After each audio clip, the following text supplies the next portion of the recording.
Assalamualaikum warahmatullahi wabarakatuh. Sahabat penata hati meraih ridha ilahi. Alhamdulillah, pada hari ini kita masih diberikan kesempatan oleh Allah Subhanahu wa taala untuk terus menjalani kehidupan kita sehari-hari, aktivitas kita sehari-hari dalam keadaan sehat walafiat. Alhamdulillah ya rabbil alamin. Mungkin di antara para sahabat ada yang hari ini sedang sakit ataupun lagi kurang fit ataupun lagi lemas dan lain sebagainya, dan atau problem-problem yang lainnya, dan yang itu akhirnya membuat para sahabat atau kita akhirnya bad mood, terus galau, terus gundah gulana. Nah, para sahabat,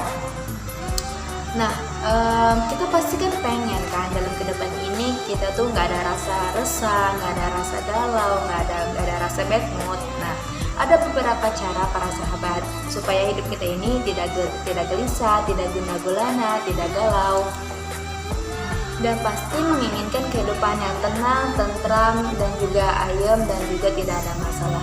Nah, para sahabat, ada beberapa cara. Yang pertama, selalu mensyukuri atas nikmat-nikmat yang Allah berikan kepada kita, atau mensyukuri atas segala apa yang kita miliki. Jika kita masih mengeluh dengan apa yang kita miliki, jika kita masih mengeluh atas apa yang nikmat-nikmat yang Allah berikan kepada kita, namanya kita bukanlah orang yang pandai bersyukur. Jika kita mau menerima dengan qanaah segala nikmat-nikmat Allah, kita menerima dengan lapang dada, itu berarti kita bersyukur. Sehingga membuat kita memiliki kehidupan yang tenang, memiliki kehidupan yang tentram, karena kita selalu bersyukur dan merasa puas dengan apa yang kita miliki, dan merasa puas atas segala nikmat-nikmat Allah Subhanahu wa taala. Dan yang kedua yaitu memiliki hati yang bersih. Dalam hadis Nabi Muhammad SAW dijelaskan, inna fil jasadi mudghah idza salahat salaha jasadul kullu wa idza fasadat fasada jasadul kullu ala wa hiya al-qalb. Apa sih artinya? Artinya sesungguhnya dalam diri seorang manusia itu ada segumpal darah. Nah,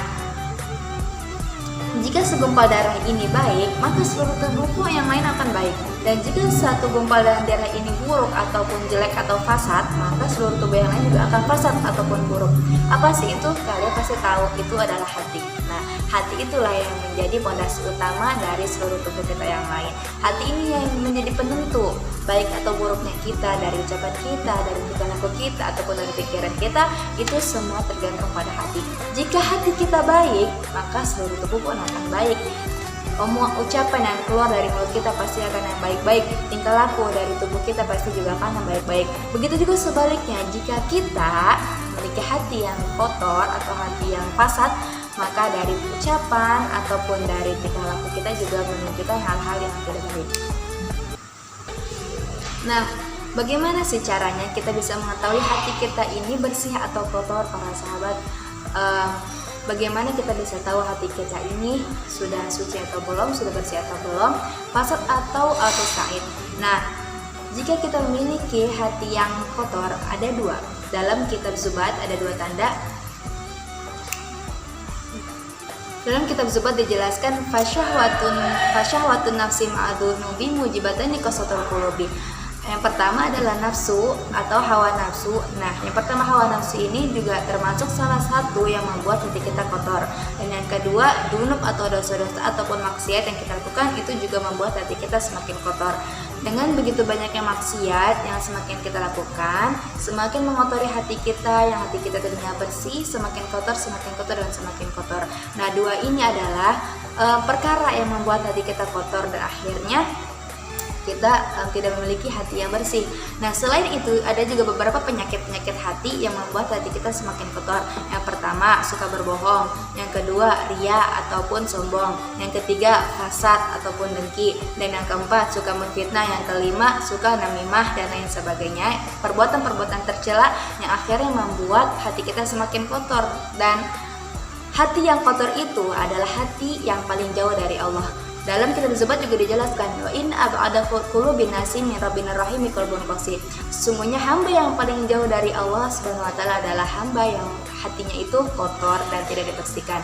Memang kita tidak bisa berusaha semaksimal mungkin untuk membersihkan hati kita, tapi sekiranya kita berusaha bagaimana caranya hati kita ini tidak terlalu kotor, ataupun kita saling membersihkannya walaupun tidak terlalu bersih, seperti ya halaman jika kita bersihkan, walaupun memang tidak terlalu bersih, tapi sekiranya kita berusaha untuk membersihkannya.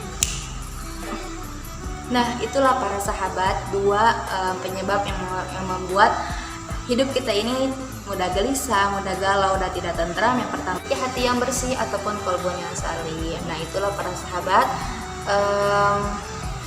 cara-cara atau faktor-faktor atau komponen yang bisa membuat kita ini hidup dalam ketentraman tanpa gelisah atau gundah gulana. Mungkin para sahabat di rumah ada yang sedang mengalami hal yang sama, hal-hal yang membuat akhirnya hidup para sahabat ataupun kita semua menjadi gelisah atau gundah gulana, karena sesungguhnya Allah bidzikrillah tatma'innul qulub, sesungguhnya dengan mengingat Allah hati kita menjadi tenang. Dan itulah tadi usaha-usaha yang tadi untuk mendekatkan diri kita kepada Allah. Dan sekian dari para sahabat, kurang lebihnya mohon maaf. Wassalamualaikum warahmatullahi wabarakatuh.